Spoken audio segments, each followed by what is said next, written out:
gutters, the back porch concrete. I mean, anywhere from 15 to 20 grand, we think. We're just not sure. We're trying to get a handle on it. All right. Well, let us know if you need any help with any of those, because we have excellent contractors who might come over and just help you out and give you some free advice right now. And I think you might want to do that. 303-713-TALK. Steve's got a comment on the asphalt job earlier. Some guy went out and did some asphalt, and after a year and a half, or almost 2 years, it was crumbling. Right. What's going on, Steve? Actually, Mike, I met him personally. He knocked on my door. I'm out here in Elbert County where I don't even have a doorbell, but he said, I'll give you, if you had a nice-looking truck, said, I'll give you a good deal. I got what's called a hot load.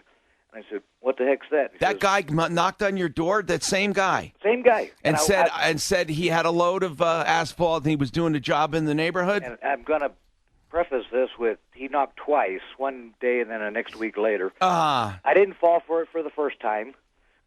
Yeah. And I got like a half acre out front and 4 acres out back. And I said, okay, let's put her down. And he's got a crew. He's got the gear. He's got bobcats and the asphalt thing, and what he does is he puts down like 3 inches, then runs it over, and so you're left with about 1.5 inches.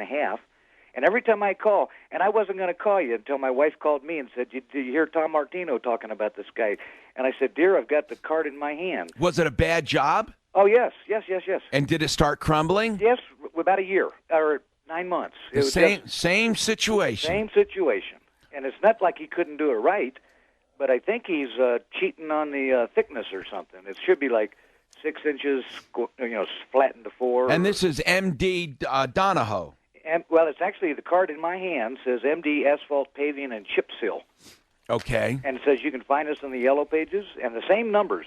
I was looking at this card when that gal was telling you about their phone number. Hey, Mike, it's the same situation all over again. Yeah, and I'm sorry I don't have a doorbell on my barn either. Well, like I told Steve, we spoke to the guy. We're giving him the benefit of the doubt today that he was going to correct it, but we'll see if he does. That's what he does. And the reason I called you, Tom, was he said the same thing. I heard bar music in the background or something, and he says, I'm in Texas.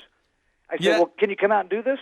And I said, well, not now, because I'm let's put it this way. If he doesn't make it right, he won't make it right. Well, then we're going to put him out of business. How's that? Because people like that shouldn't be in business.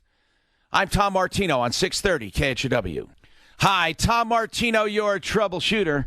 Where is that sick music coming from? What are you doing there, Beaky? What's happening? That's who is that? That's your wife and the administrative assistant IMing us, making requests. Can we get your permission to ignore that stuff? Yeah. No, we're not using that stuff, that's for sure. 303-713-TALK, 303-713-8255. Guys, we have some stuff here. I know people have been waiting a long time, but I got to get Phoebe in here. Phoebe, welcome. What's going on, Phoebe? Well, I just have a question that I'm having a hard time getting answered. I recently was diagnosed with inflammatory breast cancer. And when I applied for my short-term and long-term disability, my long-term disability was approved. But my short-term disability was denied based on the fact that they believe that I need medical disability retirement.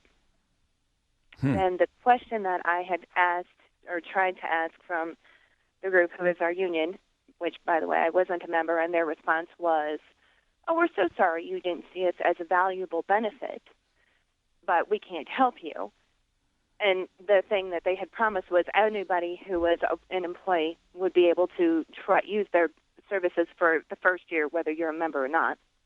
Now, how long have you worked there, Phoebe? I've worked at my job for 11 and a half years. 11 and a half years? Okay. Correct. And we just recently, it was a new union that took got over. it. I understand that. Now, you have health insurance and disability insurance? Right. We have health insurance, and then when your health insurance runs out, you can apply for the disability. And that's short-term and long-term? Correct. And they're separate policies? Correct. And your long-term was approved?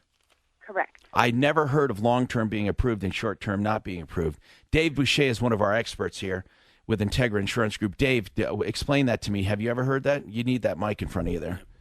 Just move the mic to you. Yeah, go ahead, sir. No. How can that? And they say the reason you're not getting the short-term is because you need more medical attention? right? They said what they recommend is disability medical retirement. Disability medical retirement. What is that? I mean, basically, they want me to retire and as a medically disabled person, like I can't ever work again. With long term. That's what long term is. No, the long term only goes for like 2 years, and then that is a separate company. And then so, what is the short term? How long is the short term? I don't know. Like, if I had been approved, how long short term would be for. And this is very odd. I work. I'm a public employee, so our retirement is PERA. Para, yes. And and basically what they're saying is that I should retire and I'll start receiving my retirement benefit. Right. Phoebe,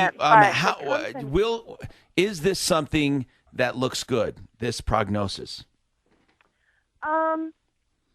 It's stage 4 inflammatory breast cancer. So I had in my lymph nodes as well as in my skeletal system. And when I had my PET scan done, they said that the metastases in my skeletal system were too numerous to count. We did surgery. I've got a good response. Things are kind of at a place where, they think that with medication that I'll be, pretty long-term as far as survival. What they keep saying is we've had patients on this type of therapy, like hormone therapy, for 10, 15, 20 years, and they're doing fine. That's very good. So what we need to do now is figure out why this is happening. Dave, is this something we should explore off the air? This is weird. Yeah. Or they might be correct. Maybe with her diagnosis, that is what she needs to do, is a medical retirement. I mean, Phoebe, why are you opposed to that? Well, so when they said the disability retirement, but they also said that they will periodically review my case to see if I could go back to, if I still qualify for medical disability retirement. If I don't, they'll suspend my retirement benefits. In other words, I'll no longer be getting money from them, and I can go back to work. The problem is that the job I have will then be gone. So you want short-term disability for what reason? Just, to help me pay the bills and until I can get back on my feet and be able to return to work. Well, I don't understand why you don't qualify for it. So they actually have a rejection. Dave, yeah. She is short-term disabled. I don't understand this. I mean, we can't probably get an answer now, but it doesn't make sense to me. What is short-term disability for, if not for this? You're exactly right, Tom. What I'd like to know is, I'd like to definitely do this off the air. This is way too important to just do on a radio show. I would be willing to take a look at her documents, because coming from the devil's advocate side, I don't know what kind of ethics this job, her position has. I don't know what kind of ethics this companies have. They could be just trying to get her out so they don't have to pay money. I'd like to see everything. All right, so here's what we're going to do. We're going to take your information to help you off the air, Phoebe, because there's way more to this story than we can possibly get to. Something is very strange. What we're hearing is very strange. Jim's got a comment on that gun sale that woman called about. Go ahead, Jim. Yeah, Tom. I've purchased 4 firearms from licensed dealers. Yes, sir. Since the background took effect. Yes. The most recent was 3 years ago from a licensed dealer. I went in, told them what I wanted, picked it out, filled out the form. They told me it'd be a half an hour because it was a busy day. I went and got the money and came back in a half an hour and was passed and paid for the gun. And they carried it to the front door. You didn't pay before? No, I never have.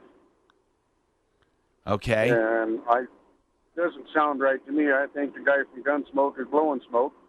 And if all he did to that pistol was put different pistol grips on it, seems to me like in a matter of about 5 minutes he can take them off and put the original ones back on. See, here's what I try not to do when I'm talking to people is I don't want to run their business. So even if I don't agree with, for example, no refunds, certainly that's a business's choice, right? Oh, yeah, right. But here's the point that puzzled me, and I don't know enough yet, but the part that puzzled me was that he said she owned the gun and then applied for